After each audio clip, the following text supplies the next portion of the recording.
lammii Oromoo hundi salaamtaan kee bakka jirtanitti isin dhaqqabu isiniin jenna. Ani sagantaa wayii qopheeffadhee dhufee jira. Sagantichis mata dureen isaa lammii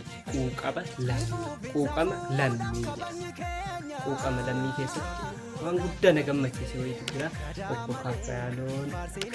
Faazeerratti daawwatanii natti fakkaata. Waan isaa irraa haasa'e ishwayii na kakaase na tuqe qalbii kiyya na tuqe waan isaa irraa haasa'uuf deema. Nu hordofaa isiniin jenna.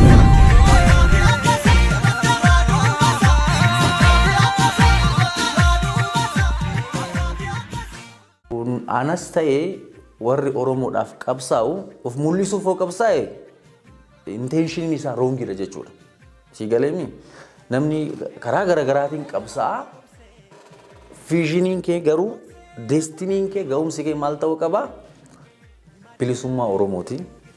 guddachuu Oromootiin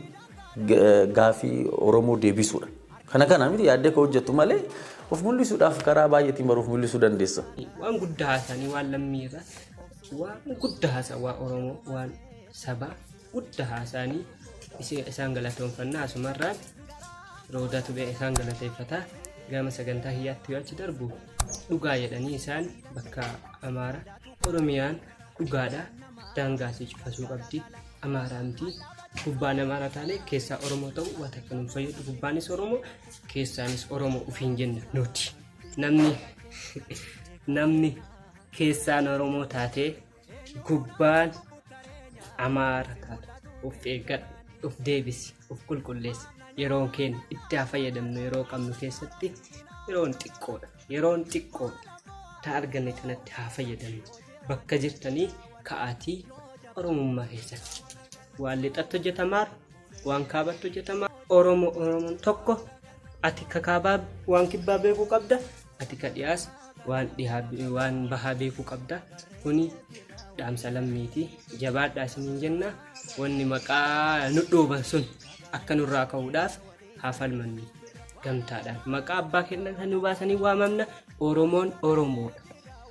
wanni maqaa adda addaa nu dhoobaniif hin jiru hin barbaannus maqaa sanniin maqaa sanda'oo godhatanii maqaa sanii adda nu cicciranii achitti nu nyaatu hin barbaannu hin feenu maqaa tokkollee maqaan keenya Oromoodha Oromoon tokko Oromoo tokkoomaa maqaa biraa hin barbaannu tokkollee maqaan keenya Oromoo ala watakka hin barbaannu watakka nuti kan nu baase abbootii keenyarraa abbootii gadaallee gaafadha maqaan as dura wanni kun mudateenya kana sirna nafxaaliyyummaa